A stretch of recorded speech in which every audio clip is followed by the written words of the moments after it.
नमस्कार।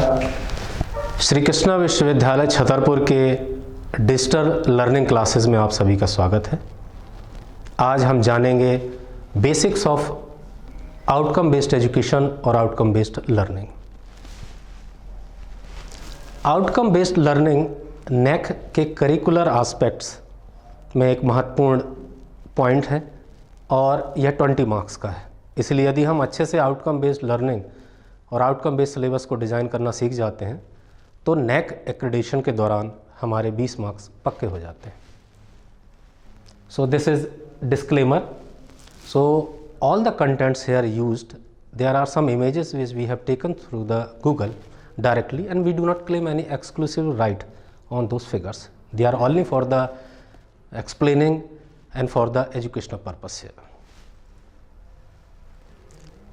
तो outcome based learning या आउटकम बेस्ड एजुकेशन को अगर हिंदी में हम डिफाइन करें तो ये कहलाता है परिणाम स्वरूपी शिक्षा या परिणामदायक शिक्षा।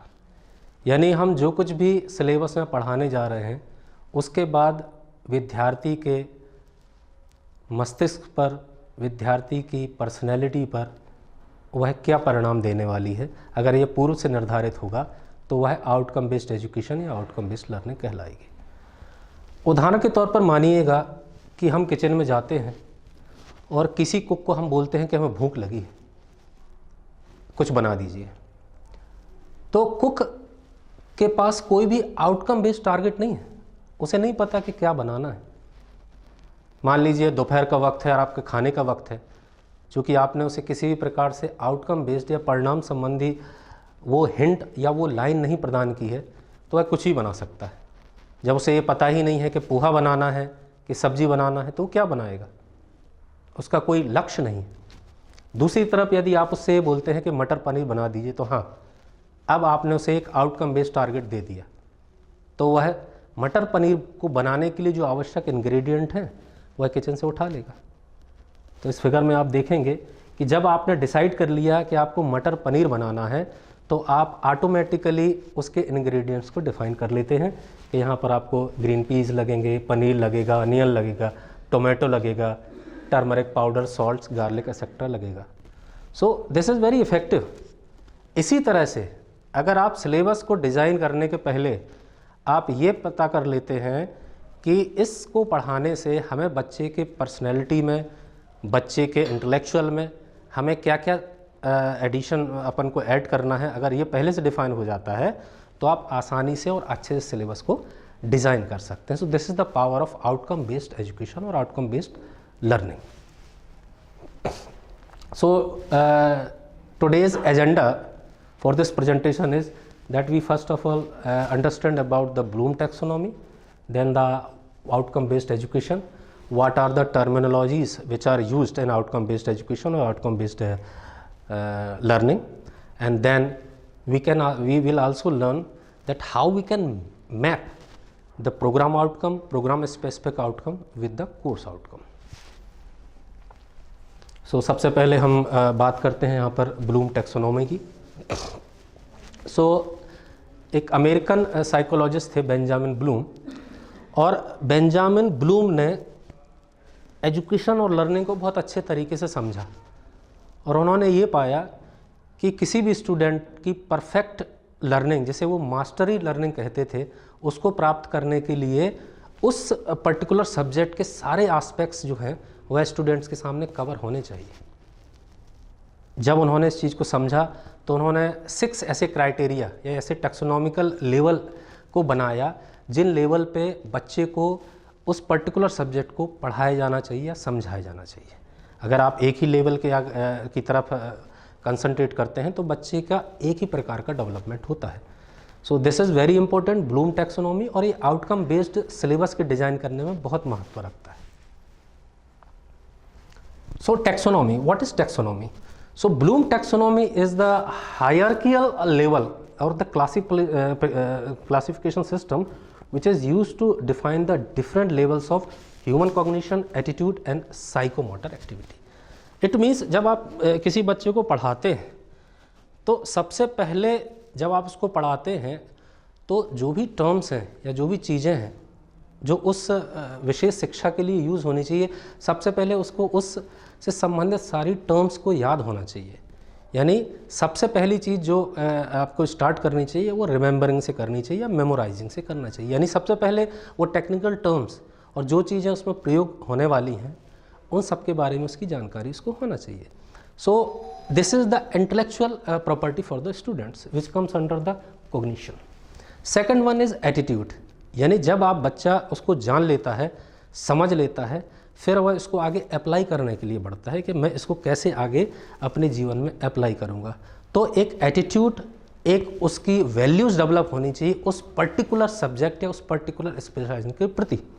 उदाहरण के तौर पर अगर एक बच्चा साइंटिस्ट बनना चाहता है तो सबसे पहले उसकी कॉग्निशन यानी उसके इंटेलेक्चुअल लेवल पर, उसकी मेमोराइजिंग लेवल पर उस साइंस के पर्टिकुलर सब्जेक्ट्स या कोर्स के प्रति सारी उसकी जो भी नॉलेज है वो उसको एक्वायर करना चाहिए।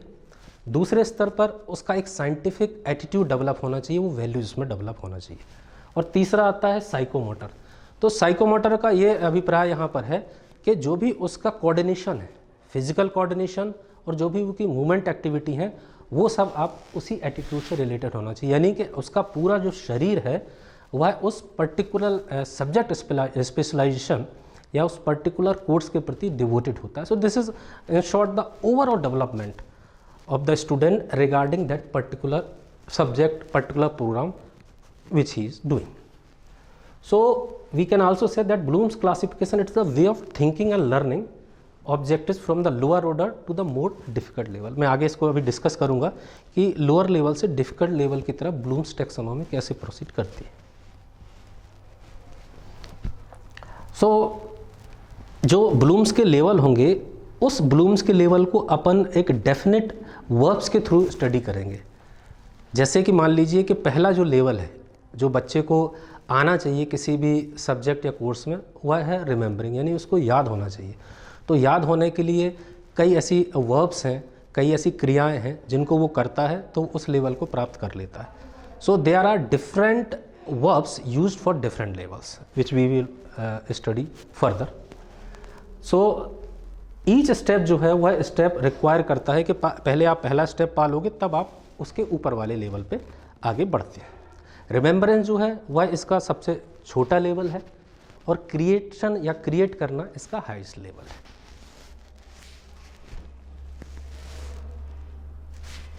तो यहाँ पर मैं आपको एक्सप्लेन करना चाहूँगा ब्लूम्स टेक्सोनोमी को in term of the Chandrayaan. तो यहाँ पर आप चंद्रयान को देख पा रहे होंगे। तो अगर आप किसी बच्चे को चंद्रयान के बारे में पढ़ाना चाहते हैं तो चंद्रयान के बारे में उसको क्या क्या जानकारी होनी चाहिए, इस एग्जाम्पल से मैं यहाँ पर ब्लूम टेक्सोनोमी की इम्पोर्टेंस को एक्सप्लेन करना चाहूँगा। सो यू कैन सी कि ये चंद्रयान 3 का लॉन्च व्हीकल है। डिफरेंट टर्म्स हैं जो यहाँ पर यूज़ होती हैं, जैसे लिक्विड स्टेज है, क्रायोजेनिक स्टेज है, चंद्रयान 3 स्पेस क्राफ्ट है, उसके बाद पेलोड फेनिंग है और इसके बाद इसमें लैंडर और रोवर भी उपयोग में आता है। तो अगर इस पूरे चंद्रयान 3 और इसके स्पेस क्राफ्ट को आप समझना चाहते हैं तो आप इसमें क्या क्या समझेंगे। तो सबसे पहला है कि आपको वो टर्म्स आनी चाहिए कि भाई इसके डिफरेंट पार्ट्स को क्या क्या कहते हैं। So that come under the remembering. So I can remember the facts about the information, यानी कि चंद्रयान 3 के जितने भी पार्ट्स हैं, जितनी मशीनरी है, जितनी भी प्रोसेस हैं, उनकी सारी जो टर्म्स हैं उन सबको, उन फैक्ट्स को, उन इन्फॉर्मेशन को आप अच्छे से याद कर लेते हो तो आपने ब्लूम टेक्सोनोमी का पहला स्टेज प्राप्त कर लिया, यानी कि आपको सारी चीज़ें उसके बारे में याद हो गई। सेकंड वन इज़ अंडरस्टैंडिंग, यानी जब आपने सारी टर्म्स को याद कर लिया, सब चीज़ों को समझ लिया, फिर आप इन इन्फॉर्मेशन को एक्सप्लेन भी कर पाओगे कि नहीं। इसका मतलब है कि स्पेस क्राफ्ट किस प्रोसेस के थ्रू चलता है, अगर लिक्विड स्टेज का इंजन है उसका क्या काम होता है, उस चीज़ को जब वो एक्सप्लेन कर पाएगा इसका मतलब उसने ब्लूम टेक्सोनोमी का दूसरा लेवल समझ लिया, वह चंद्रयान 3 को समझने लगा है, अंडरस्टैंड करने लगा है। सो बोथ आर इम्पोर्टेंट, यानी यहाँ पर उसको डाटा को याद करना भी इम्पोर्टेंट है, क्योंकि जब वो डाटा को याद ही नहीं कर पाएगा तो वो कैसे उस चीज़ों को आगे प्रोसीड करेगा। दूसरी चीज़ है कि वो समझने लगे कि हाँ भाई ये चीज़ बनती कैसे है, इसमें डिफरेंट चीज़ें जो हैं उनका क्या उपयोग है। So that comes under the understanding. अब उसने समझ लिया, सारी चीज़ें उसको याद हैं, सारी प्रोसेस उसको चंद्रयान 3 की पता है। अब वो क्या बना पाएगा चंद्रयान, यस स्पेसक्राफ्ट को बना पाएगा, कैसे लॉन्च व्हीकल को बना पाएगा। So that is comes under the applying, यानी I can use the information in a new way, यानी I can create now this launch pad और launch vehicle. So this is also important. लेकिन ये तब आएगा जब आप रिमेंबरिंग और अंडरस्टैंडिंग बच्चे को ऑलरेडी पढ़ा दोगे, then you comes under the apply. और जब आप अप्लाई कर लेते हो, यानी इसका ये मतलब हुआ कि जो आपको पढ़ाया गया है वही आप कर पा रहे हो, है ना। आपने याद कर लिया, आपने उसको समझ लिया, अब आपको जो पढ़ाया गया है उस इंफॉर्मेशन को यूज़ करके आप चीज़ों को बना लेते हो। इसके ऊपर का लेवल आता है एनालाइजिंग। एनालाइजिंग का मतलब ये है कि अब आप इस इंफॉर्मेशन को ब्रेक करके इसमें कुछ ऐड कर पाते हो कि नहीं। So that's comes under the apply, यानी कि he can student can break the down the information and it can understand it better कि इसमें और अच्छा क्या किया जा सकता है। So that is the fourth level, analysing. उसके बाद आता है एवेल्युएटिंग। एवेल्युएटिंग का मतलब है कि now can you add something on this information, यानी आपने एनालाइज तो कर लिया, अब इसके बाद इसको क्या आप बेहतर बना सकते हो। सो that's comes under the evaluation. So you can say that I can say that what I think about the information and back up my opinion, यानी अब आप अपनी राय उसमें व्यक्त करके उसमें कोई भी जो रिफॉर्म है वो ला सकते हो। तो एवेल्यूएशन जो एबिलिटी स्टूडेंट की वो उसमें प्रकट होती है, दिखती है। और लास्ट स्टेप बचता है, वो बचता है आपका क्रिएटिंग, यानी क्या आपने अब इतने आइडियाज़ जो गैदर किए हैं उससे क्या you can make a new launch pad और लॉन्च व्हीकल। सो ये चारों जो इम्पोर्टेंट जो ब्लूम्स टैक्सोनॉमी के क्राइटेरिया हैं वो बच्चे में आना चाहिए। उदाहरण के तौर पे आप बच्चे को कुछ पढ़ाना चाहते हो तो सबसे पहले तो बच्चे को चीज़ें याद होनी चाहिए, that's comes under the lowest level, remembering. उसके बाद अंडरस्टैंडिंग है, यानी उसे समझ में आना चाहिए जो कुछ भी उसने पढ़ा है, किस प्रोसेस से चीज़ें बनती हैं, क्या होता है किसी भी पर्टिकुलर प्रोग्राम जो आप पढ़ा रहे हो और किसी पर्टिकुलर सब्जेक्ट में जो आप पढ़ा रहे हो उस चीज़ को उसको समझ में आना चाहिए। उसके बाद अप्लाई करना आना चाहिए, मतलब he can create the thing. उसके बाद एनालाइज करना आना चाहिए, यानी कि वो इन्फॉर्मेशन को छोटे छोटे स्लोस में ब्रेकअप करके उसमें अपनी चीज़ों को जोड़ सके। देन एवेल्युएटिंग आना चाहिए कि वह अपनी उसमें राय व्यक्त कर सके और उसमें कुछ नवाचार ला सके, that comes under the evaluating. And last one is creating. अब जब ये सारी चीज़ें वो सीख गया है तो उसकी क्षमता होना चाहिए कि नवाचार को साथ में ऐड करते हुए वह उस चीज़ को बना सके। सो that is why it is very important to use all the levels of the Bloom taxonomy while designing a syllabus, क्योंकि आप अगर बच्चे के ओवरऑल डेवलपमेंट, उसके कोग्निशन डेवलपमेंट, उसके एटीट्यूड डेवलपमेंट, उसके साइकोमोटर डेवलपमेंट को बनाना चाहते हैं तो आपको ये 6 विधियाँ जो हैं ये हर सिलेबस में आपको यूज़ करना चाहिए। उदाहरण के तौर पे अगर आप कोई सिलेबस बनाते हो, कोई सब्जेक्ट लेते हो, नॉर्मली ट्रेडिशनल सब्जेक्ट्स भी देखे हैं अपन ने और टेक्निकल सब्जेक्ट्स भी देखे हैं, 5-5 यूनिट के होते हैं। तो सभी यूनिट्स में ही अगर आप चाहें तो इन 6 जो टैक्सोनॉमिकल लेवल हैं उनका उपयोग कर सकते हो या फिर आप यूनिट वाइज कर सकते हो। उदाहरण के तौर पर आपने कोई भी एक सब्जेक्ट लिया तो आप पहली यूनिट केवल रिमेंबरिंग की कर सकते हो, यानी उसमें डेटा वाइज चीज़ें डाल सकते हो। से फॉर एग्जांपल अगर अपन बॉटनी का कोई एक पर्टिकुलर सब्जेक्ट लेते हैं, say for example the fundamental botany और द बेसिक बॉटनी, तो पहले वाले में आप केवल व्हाट इज़ बॉटनी है, उनके टैक्सोनॉमिकल क्लासिफिकेशन जितने भी प्लांट्स हैं उनके दे सकते हो। सो that is comes under the remembering, फिर अंडरस्टैंडिंग, अप्लाइंग, एनालाइजिंग, ऐसा कर सकते हो। या फिर हर यूनिट में छोटे छोटे उनको पार्ट्स में ब्रेकअप करके प्रत्येक यूनिट में आप इन 6 चीज़ों का समावेश कर सकते हो। लेकिन एक ओवरऑल डेवलपमेंट एंड अंडरस्टैंडिंग जो स्टूडेंट्स की बढ़ेगी वो तभी बढ़ेगी जब आप इन्हीं 6 टैक्सोनॉमिकल लेवल का यूज़ करें। सो अगेन आप देखें यहाँ पर याद करना या रिमेंबर करना ये पहला लेवल है। So it is to memorise, reproduce और रिकॉग्नाइज फैक्ट्स एंड टर्म्स, यानी जो भी फैक्ट्स हैं या जो टर्म्स हैं उसको वो याद कर लिया है उसने, और जब जब आप बोलोगे ही कैन रिप्रोड्यूस, मतलब उसकी याददाश्त से रिलेटेड जितनी भी चीज़ें वो रिमेंबर में आती हैं। दूसरा समझना है, यानी अंडरस्टैंड करना, यानी अब वो डिस्क्राइब कर सकता है आपने जो भी कुछ उसने सीखा है, जो भी प्रोसेस सीखी है, प्रक्रियाएँ सीखी हैं, उसको जब वो डिस्क्राइब कर पाएगा इसका मतलब उसने समझने वाली या अंडरस्टैंड करने वाले दूसरे लेवल को क्रॉस कर लिया है। तीसरा लेवल है अप्लाई, यानी नाउ इट कैन यूटिलाइज और अप्लाई और मेक इट यूज़फुल, यानी आप वो उसको अप्लाई कर सकता है। जैसा कि मैंने अभी आपको चंद्रयान 3 के रिस्पेक्ट में आपको एक्सप्लेन किया था। Then you come to the analyse, यानी वो आइडेंटिफाई कर सकता है, कंपोनेंट्स को एग्जामिन कर सकता है, कंपेयर कर सकता है, so that is comes under the analyse. And evaluate means now he can put his own opinion, अपनी राय उसमें प्रकट कर सकता है, कोई नई चीज़ जोड़ सकता है, वो सब आपका एवेल्यूएट में आएगा। और क्रिएट का मतलब हो गया कि now you can new connections, और नवाचारों को जोड़ के नई चीज़ को बना सकता है। तो ये 6 जो क्वालिटीज़ हैं, जो एबिलिटी है, जो स्किल है, वो बच्चे में आनी चाहिए हर सब्जेक्ट या हर लर्निंग के लिए। So these are the verbs. जैसे यहाँ पर देखेंगे आप रिमेंबरिंग, तो रिमेंबरिंग में अगर आप लिखते हैं जैसे how many, what is, who was it that, how could you explain, when did, who did, what did, why did, तो ये क्वेश्चंस के जो स्टार्टिंग है ये अपने आप में बताती है कि you are asking something which is related to the rememberings. सो जब भी आप किसी भी सिलेबस को डिज़ाइन करना चाहेंगे तो उसके जो भी सब्जेक्ट्स का जो डिटेल है उसके साथ अगर आप इन क्वेश्चंस को रखते हैं, पुटअप करते हैं, और उस यूनिट में या उस सब्जेक्ट के उस डिस्क्रिप्शन में अगर इन क्वेश्चंस के आंसर आते हैं, इसका मतलब है कि आप उससे वो चीज़ें पूछ रहे हैं जो रिमेंबरिंग से संबंधित है। इसका मतलब you have included the Bloom taxonomical lowest level, that is remembering. उसी के साथ अंडरस्टैंडिंग में है। तो जब आप सिलेबस को आगे डिज़ाइन करते हैं, अगर इन क्वेश्चंस के आंसर आपको मिलते हैं while asking to our self on self, तो अगर इसके आंसर आपको मिलते हैं, इसका मतलब you have included understanding part of that particular subject in your syllabus and curriculum. Similarly, there are some questions which are related to the applying, analyzing, evaluation and creation. तो इन questions की पूछने का एक मेथड इसलिए हमने design किया है कि जब जब आप ये क्वेश्चन पूछेंगे और इसके आंसर आपको मिलेंगे तो बहुत आसान हो जाता है ये समझना कि मैं इन टैक्सोनॉमिकल क्लासिफिकेशंस को हमने अपने सिलेबस में यूज़ किया है कि नहीं किया। बट बहुत इंपॉर्टेंट है 6 जो टैक्सोनॉमिकल लेवल है, क्योंकि अभी आपने देखा कि अगर आप इन्हीं 6 टैक्सोनॉमिकल क्लासिफिकेशंस जो हैं उनको यूज़ करते हैं तो वाकई बच्चे का ओवरऑल डेवलपमेंट होता है, उसकी कॉग्निटिव एक्टिविटीज़, उसकी साइकोमोटर एक्टिविटीज़ और उसके एटीट्यूड में उस सब्जेक्ट का पूरा सार आ जाता है।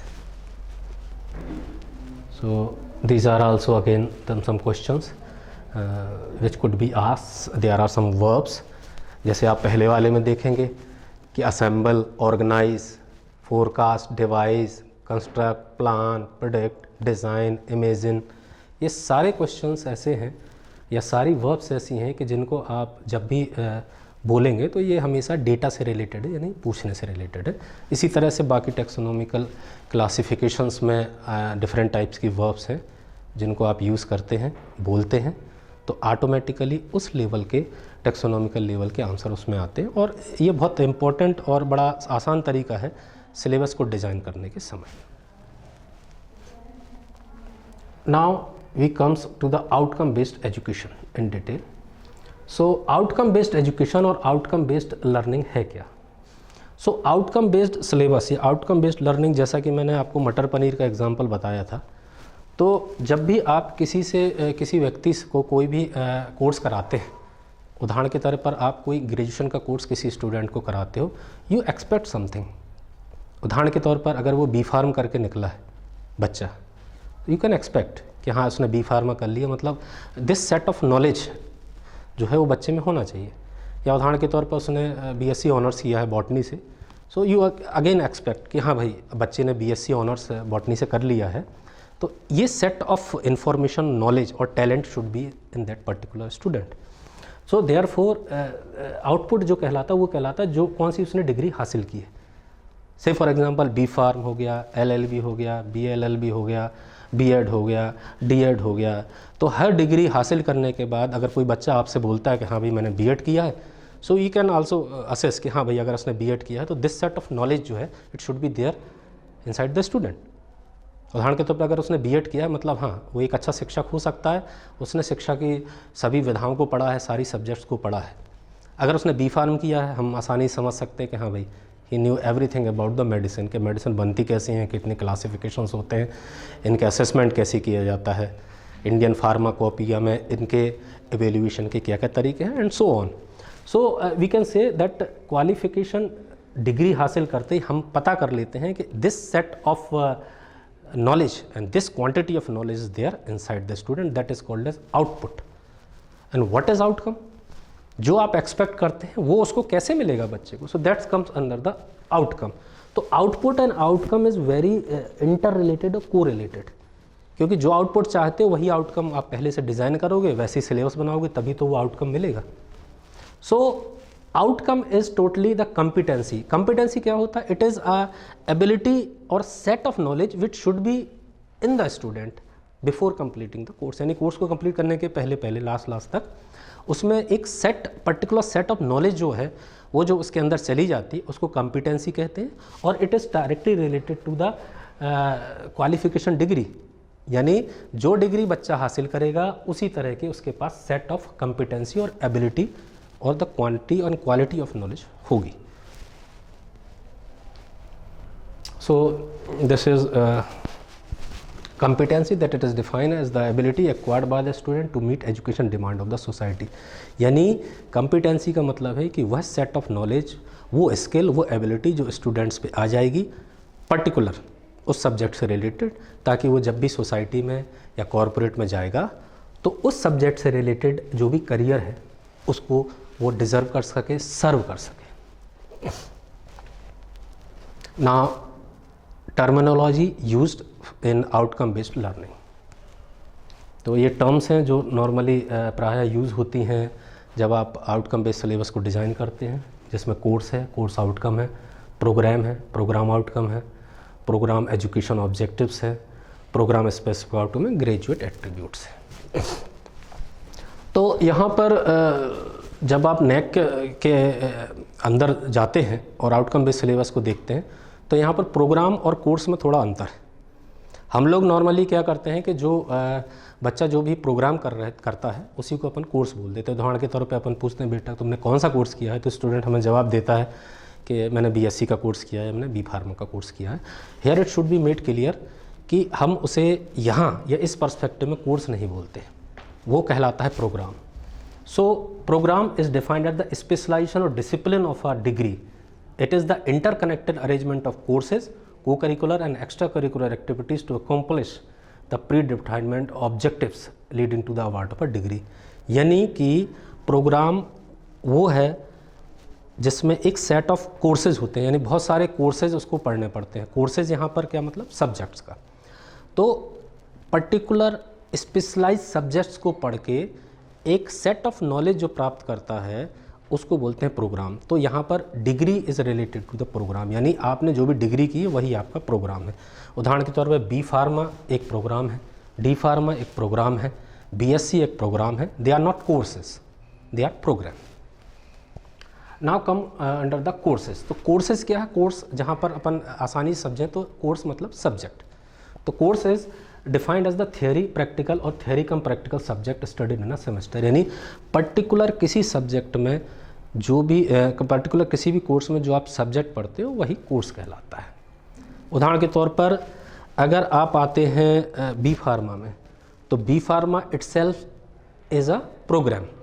इंजीनियरिंग में आते हैं तो बैचलर इन इंजीनियरिंग, चाहे वो मैकेनिकल में हो चाहे सिविल में, इट इज़ अ प्रोग्राम. और जब आप इसके अंदर जाते हैं, जैसे बी फार्मा पे आप अंदर जाते हैं तो एनाटॉमी फिजियोलॉजी है एक सब्जेक्ट है, एक बायोफार्मास्यूटिक्स एंड फार्माकोकाइनेटिक्स एक सब्जेक्ट है. So these are course. जो सब्जेक्ट है वो कोर्स है और जो ओवरऑल आपने डिग्री की है वो प्रोग्राम है. Course outcome. So course outcome are the statement that describe the significant and essential learning that learners have achieved and can reliably demonstrate at the end of the course. यानी course outcome क्या है? एक set of knowledge है.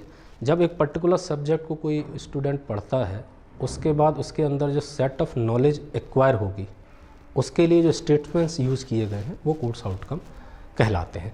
Course outcome normally चूँकि statement जो रहते हैं वो एक से अधिक रहते हैं, so therefore we can quote is as CO, CO1, CO2, CO3, CO4. इस तरह से अगर एक से अधिक स्टेटमेंट्स होते हैं जो कि नॉर्मली होते ही हैं. सो CO1, CO2, CO3 इस तरह से अपन कर सकते हैं. उदाहरण के तौर पे यदि अपन एनाटॉमी फिजियोलॉजी में आते हैं तो एनाटॉमी फिजियोलॉजी में आपको क्या क्या आना चाहिए? तो एनाटॉमी में स्वाभाविक है कि सारे जितने भी बॉडी के सिस्टम्स हैं whether it is nervous system है, स्केलेटल सिस्टम है, तो इन सब के बारे में, कार्डियोवास्कुलर सिस्टम, इन सब के बारे में आपको आना चाहिए। तो ये CO1, CO2, CO3 करके ये चीज़ें हो सकती हैं। जिसमें CO1 में आप बोलें कि ये सिस्टम के बारे में पूरी जानकारी बच्चे को आ जाना चाहिए। CO2 में आप बोल सकते हो कि इसे टिश्यू लेवल ऑफ ऑर्गेनाइजेशन पता होना चाहिए। CO3 में आप होमोस्टेसिस के बारे में इसको नॉलेज होना चाहिए। अगर एनाटॉमी फिजियोलॉजी में सभी सब्जेक्ट सभी यूनिट्स में वाइज बटी हुई हैं तो ये CO1, CO2, CO3, CO4 के रूप में इसको डिज़ाइन किया जा सकता है। प्रोग्राम के बारे में मैंने बता दिया। अब आते हैं प्रोग्राम आउटकम। तो प्रोग्राम आउटकम जो है वो एक नैरोअर स्टेटमेंट होता है। यानी इसको मैं फिर से समझाऊं तो जैसे मान लीजिए कि अगर अपन इंजीनियरिंग की बात करते हैं तो जो फैकल्टी ऑफ इंजीनियरिंग है, अब फैकल्टी ऑफ इंजीनियरिंग जो है उसमें काफ़ी चीज़ें आती हैं, डिफरेंट डिपार्टमेंट्स आते हैं। मैकेनिकल इंजीनियरिंग भी हो सकता है, सिविल इंजीनियरिंग भी हो सकता है, इलेक्ट्रिकल इंजीनियरिंग भी हो सकता है, कंप्यूटर साइंस इंजीनियरिंग भी हो सकता है। तो ये सब जो चीज़ें आएंगी ये सब आएंगी एक ही में, फैकल्टी ऑफ इंजीनियरिंग में। तो फैकल्टी ऑफ इंजीनियरिंग में आप अगर किसी भी तरह के डिपार्टमेंट में आप स्टडी करते हो, आपको जो इंजीनियरिंग के बारे में जितने भी एट्रीब्यूट्स हैं या जो आपकी लर्निंग है, बेसिक लर्निंग, वो एक ही जैसी सभी में रहेगी। That comes under the programme outcome. यानी एक नैरोअर सिंगल लाइन, 2 लाइन और 3 line of sentences is used in a program outcome. और कई बार क्या रहता है कि अगर अपन उसमें ब्लूम टैक्सोनॉमी को इनकैलकुलेट करेंगे तो क्या होता है कि फिर प्रोग्राम आउटकम को भी अपन को PO1, PO2, PO3, PO4, 5, 6, 7 इस रूप में अपन को दिखाना पड़ता है। सो अपन ये कह सकते हैं कि प्रोग्राम आउटकम जो है वो एक नैरोअर और एक बहुत ही जनरलाइज्ड जो आउटकम आना चाहिए, which depends upon the faculty to faculty. Faculty of engineering का अपना एक अलग स्पेसिफिक प्रोग्राम आउटकम होगा, फैकल्टी ऑफ फार्मेसी का अपना अलग एक स्पेसिफिक जो भी प्रोग्राम आउटकम है वो होगा, लॉ का अलग होगा। तो इस तरह से रहेगा। Program educational objectives, program educational objective है, ये बहुत कुछ जो है वो आपके प्रोग्राम आउटकम से मैच करता है। अंतर केवल इतना है कि प्रोग्राम आउटकम जो है वो ड्यूरिंग द स्टडी है, यानी जब आप कोर्स को कंप्लीट करने को आते हैं तब बच्चे में जो क्वालिटीज़, जो कॉम्पिटेंसी डेवलप होगी वो प्रोग्राम आउटकम में आएगा। और जब वो कॉरपोरेट में, मार्केट में, इंडस्ट्री में और सोसाइटी में जाता है और सोसाइटी उसने जो भी सब्जेक्ट को लर्न किया है या जो भी उसने कोर्स को या डिग्री को प्रोग्राम को या डिग्री को कंप्लीट किया है, उसके लिए उसके सोसाइटी में, कॉरपोरेट में जो भी उसका एम्प्लॉयमेंट जनरेशन या जो भी एम्प्लॉयमेंट उसके लिए अवेलेबल है, वहाँ उस बच्चे से क्या एक्सपेक्ट कर सकते हैं at the beginning of the job, यानी at the end of the programme और degree and at the beginning of his job उसको जो जो क्वालिटी चाहिए होती है that come under the programme educational objective. Therefore the programme educational objective should be very much aligned with the programme outcome. और इसकी मदद आप कैसे लेंगे? इसके लिए क्या करना चाहिए कि आप मार्केट में जाइए और अपने जो भी आप कोर्स कराते हैं या जो भी प्रोग्राम कराते हैं आप, उसके लिए मार्केट में जो जो भी जॉब्स अवेलेबल हैं उनके HR से, इंडस्ट्रियलिस्ट से, CEO से मिलकर आप करंट सिनेरियो में बच्चा जब मार्केट में जाएगा तो उसे किस प्रकार की जॉब करनी चाहिए, उसको क्या क्या स्किल आनी चाहिए, वो आप वहाँ से पता करेंगे तो वो PEO कहलाएगा। और PEO जब आपको पता चल जाएगा तो PEO के हिसाब से आप अपना प्रोग्राम आउटकम डिज़ाइन कर सकते हो और प्रोग्राम स्पेसिफिक आउटकम डिज़ाइन कर सकते हो। अब आते हैं अपन प्रोग्राम स्पेसिफिक आउटकम में। So programme specific outcome is totally related with the specific degree. उदाहरण के तौर पे जैसे मैंने आपको बताया कि मान लीजिए कि आप फैकल्टी ऑफ साइंस उदाहरण के तौर पर आप लेते हैं, तो फैकल्टी ऑफ साइंस में साइंस जो कला है, जो साइंस फैकल्टी है, जो साइंस एक डिसिप्लिन है, उस साइंस में जो भी क्वालिटीज़ एक बच्चे में आना चाहिए वाइल वो साइंस की किसी भी चीज़ को पढ़ता है, वो आप लिखेंगे प्रोग्राम आउटकम्स में। अब साइंस में वो काफ़ी चीज़ें कर सकता है। अब आते हैं अपन थोड़ा सा और स्पेसिफिक में, अगर वो BSc ऑनर्स बॉटनी करता है तो ये स्पेसिफिक हो गया, प्रोग्राम स्पेसिफिक। तो बॉटनी BSc पढ़ते वक्त उस बच्चे के पास जो भी नॉलेज और जो भी कॉम्पिटेंसी आएगी वो कॉम्पिटेंसी लिखी जाएगी प्रोग्राम स्पेसिफिक आउटकम में। और अगर एक से अधिक कॉम्पिटेंसी चाहिए है तो अपन इसको भी टुकड़ों में तोड़ सकते हैं, जैसे अपन PSO1, PSO2, PSO3 इस तरह से आप उसमें लिख सकते हैं। So this is program specific outcome. और ग्रेजुएट एट्रीब्यूट जो है it is just similar as the programme specific outcome and program outcome. और नॉर्मली ग्रेजुएट एट्रीब्यूट्स जो हैं वो हम नॉर्मली 12 लिखते हैं, GA1, GA2, GA3 करके, and it is much correlated with the programme outcome and program specific outcome. So now structure course content. अब हमने ब्लूम टैक्सोनॉमी के बारे में जान लिया, हमने प्रोग्राम आउटकम के बारे में जान लिया, हमने प्रोग्राम स्पेसिफिक आउटकम के बारे में जान लिया और कोर्स आउटकम के बारे में जान लिया। अब इन सभी चीज़ों को लेकर, इन सभी चीज़ों का समावेश करके हम कैसे किसी स्ट्रक्चर जो है सिलेबस को, उसका कंटेंट को डिज़ाइन कर सकते हैं, उस पर अपन आगे बढ़ते हैं। तो सबसे पहले आप प्लान कीजिए कि आपको ब्लूम टैक्सोनॉमी को यूज़ करना है। यानी जब भी आप किसी सिलेबस को डिज़ाइन करें, आप हमेशा ध्यान रखें कि आपके पास ब्लूम टैक्सोनॉमी के 6 लेवल हैं। आप प्रयास करें लोअर लेवल से, सबसे पहले आप लोअर लेवल से प्रयास करें सिलेबस को डिज़ाइन करने का। धीरे धीरे आप यूनिट को बढ़ाएं, ब्लूम टैक्सोनॉमी के बड़े लेवलों के पास बढ़ते जाएं। या अगर आप सिंगल यूनिट डिसाइड कर रहे हो तो सिंगल यूनिट डिसाइड करने में starting of the unit should be with the Bloom's lowest level, यानी रिमेंबरिंग से आप स्टार्ट करें, फिर उसके बाद अंडरस्टैंडिंग, एनालाइजिंग, ऐसे करते करते लास्ट में आप क्रिएटिंग करें। ये बहुत अच्छा कॉन्सेप्ट जो है वो आप NCERT की जो प्राइमरी स्कूल के बच्चे हैं उनके सिलेबस में आप देख सकते हो। प्राइमरी के स्कूल के बच्चों के सिलेबस में आप देखेंगे तो शुरुआत में कोई स्टोरी होती है, छोटी सी स्टोरी के को पढ़ाते पढ़ाते वो कई टेक्निकल टर्म्स, पॉन्ड क्या होता है, लेक क्या होता है, हिल क्या होता है, माउंटेन क्या होता है, ये उस स्टोरी में उस बच्चे को पढ़ा देते हैं। सो ये रिमेंबरिंग हो गया। रिमेंबरिंग के बाद अंडरस्टैंडिंग, फिर कुछ छोटे छोटे फिल इन द ब्लैंक्स होते हैं जिसमें बच्चा समझता है कि इसमें क्या भरना चाहिए, माउंटेन और हिल्स में क्या डिफरेंस है। सो वो कहीं ना कहीं अंडरस्टैंडिंग और अप्लाइंग से रिलेटेड करता है। और लास्ट में उसको कुछ एक ऐसे भी क्वेश्चंस देते हैं या वर्क शीट में कुछ होमवर्क इस तरह का दिया जाता है लास्ट में, जहाँ पर उससे बोला जाता है कि आप एक स्वयं से एक स्टोरी बनाइए जिसमें आपके हिल का, माउंटेन का या अन्य तरह के वर्ड्स का यूज़ हुआ हो। So beautifully Bloom taxonomy has been included in the primary education। लेकिन कहीं ना कहीं ये हायर एजुकेशन में लेकिंग है। आप देखेंगे कि हायर एजुकेशन के जितने सिलेबस डिज़ाइन किए गए हैं all depends on the Bloom's lowest level remembering, data data data, इसके अलावा कुछ नहीं। नेवर इन अ सिलेबस और चैप्टर आपने देखा होगा कि कोई एक्टिविटी है जो कराई जाए। सो therefore the methodology should be used in the higher education should be very similar to the primary education। जो प्राइमरी एजुकेशन में ब्यूटीफुली ब्लूम टैक्सोनॉमी का इस्तेमाल हुआ है वही हायर एजुकेशन में होना चाहिए। सो अपन फिर से आते हैं कि अपन लोअर कैटेगरी से आप यूज़ करके और धीरे धीरे आप बढ़ते जाइए। आप अलग अलग यूनिट यूज़ कर सकते हो और बहुत बेहतर है कि आप हर यूनिट में पूरी 6 ब्लूम टैक्सोनॉमी का इस्तेमाल कीजिए। उसके बाद फिर आप आउटकम को स्टार्ट कीजिए।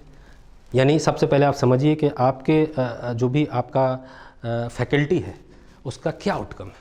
तो सबसे पहले आप प्रोग्राम आउटकम लिख लीजिए।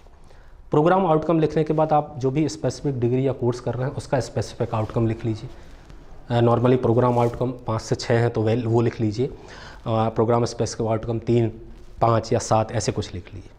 जब ये दोनों लिख लेते हैं, कोर्स आउटकम बड़े स्पेसिफिक होते हैं क्योंकि जो सब्जेक्ट में आप पढ़ा रहे हो वही कोर्स आउटकम है। कोर्स आउटकम का सबसे अच्छा तरीका ये है कि आपकी 5 यूनिट है, 5 यूनिट में आप जो बच्चे को पढ़ा रहे हो वो सब आप कोर्स आउटकम में लिख लीजिए। लेकिन अभी मैंने बोला कि चूंकि ब्लूम टैक्सोनॉमी का आप उसमें समावेश करेंगे तो स्वाभाविक है कि हर यूनिट में एनालाइज करना, रिमेंबर करना, अंडरस्टैंडिंग करना, एवेल्यूएट करना, क्रिएट करना, इस तरह के टर्म्स का उपयोग होगा, इस तरह की मेथोडोलॉजी का यूज़ होगा जब आप सिलेबस को डिज़ाइन करेंगे, जब आप फ्यूचर में उसको पढ़ाने के लिए कोशिश करेंगे।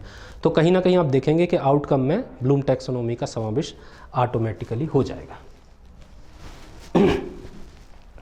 इसके अलावा मार्केट में कई सॉफ्टवेयर भी अवेलेबल हैं। Say for example the test blue printing और करिकुलम मैपिंग के ऐसे सॉफ्टवेयर अवेलेबल हैं जहां पर आप डायरेक्टली सॉफ्टवेयर की मदद से भी कोर्स को डिज़ाइन कर सकते हो। सो ये जैसा मैंने कि पहले बोला आपसे कि आप सबसे पहले वो वर्ब्स लिखें जिन वर्ब्स से ब्लूम टैक्सोनॉमी के पर्टिकुलर टैक्सोनॉमिकल लेवल जो हैं उनको समझने में आसानी होती है। जब आप वर्ब लिख लेंगे उसके बाद आप सिलेबस को डिज़ाइन कीजिए और स्वयं उस वर्ब को पूछकर क्वेश्चन के रूप में कन्वर्ट करके पूछिए कि हाँ क्या इसका आंसर मिल रहा है। अगर उस टैक्सोनॉमिकल लेवल का आंसर मिल रहा है, इसका मतलब वो टैक्सोनॉमिकल लेवल आपने यूज़ कर लिया है।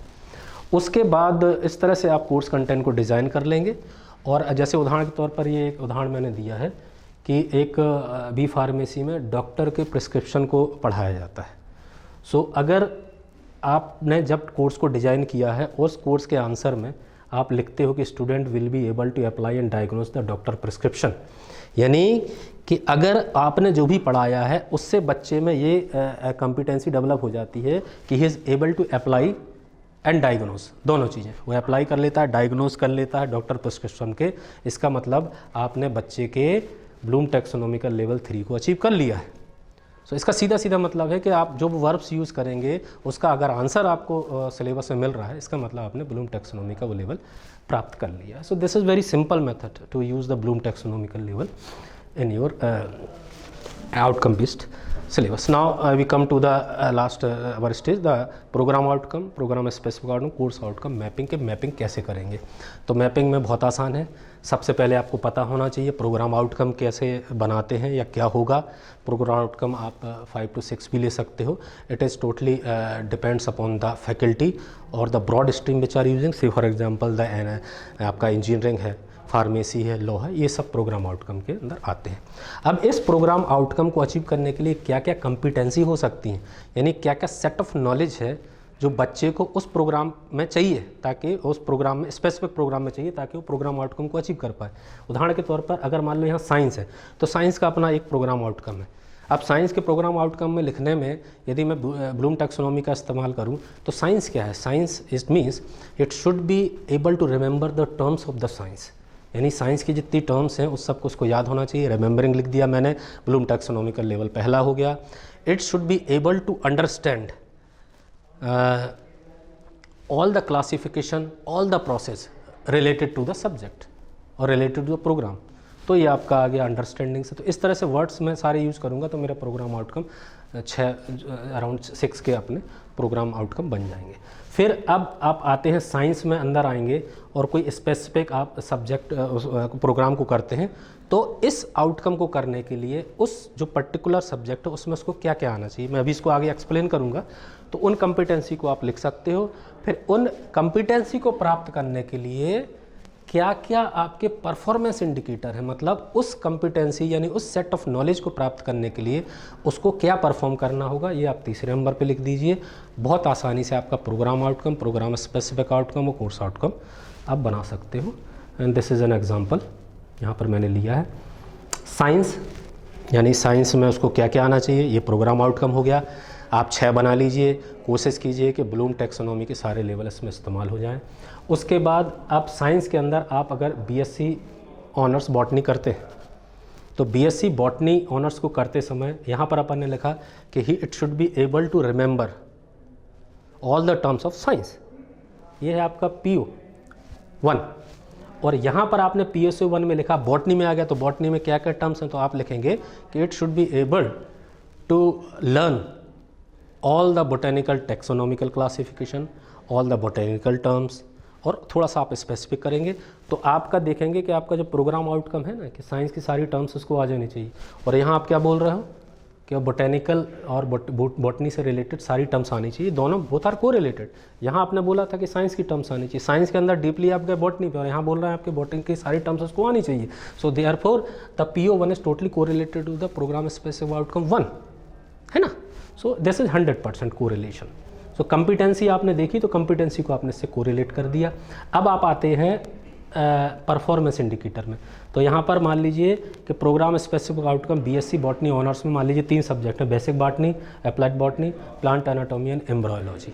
तो यहाँ पर अगर PSO1 में आपने रिमेंबरिंग वाला, मैं पहला उदाहरण दे रहा हूँ लोएस्ट लेवल का, तो यहाँ पर आपने बोला साइंस की सारी टर्म्स आनी चाहिए, यहाँ पर आपने बोला बोटेनिकल टर्म्स आनी चाहिए।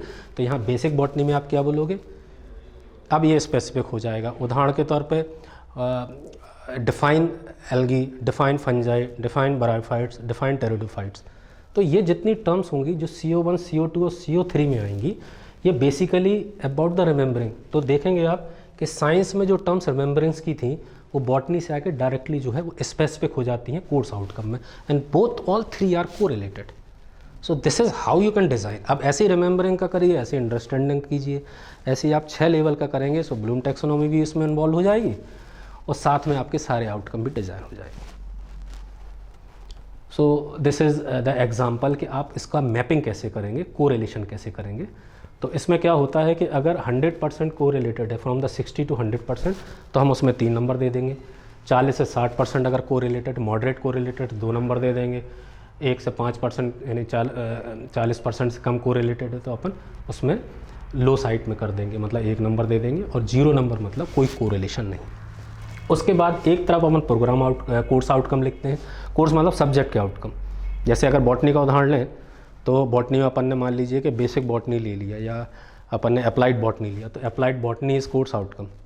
और अप्लाइड बॉटनी में आप जो जो सीखने वाले हो वो सब CO1, 2, 3, 4, 5, 6, 7, 8, 9, 13 में, और सारे सेंटेंसेस में ब्लूम टैक्सोनॉमी का उपयोग होना है। यानी इनमें आपको remembering, understanding, applying, evaluating, creating, इस तरह के शब्दों का उपयोग करना है। प्रोग्राम आउटकम आप लेंगे तो प्रोग्राम आउटकम मतलब किसका, बॉटनी के उदाहरण पे अपन देखेंगे तो साइंस वाला, जनरलाइज नैरोअर स्टेटमेंट्स, तो वो आप 5 ले सकते हो, 8 ले सकते हो, 12 ले सकते हो।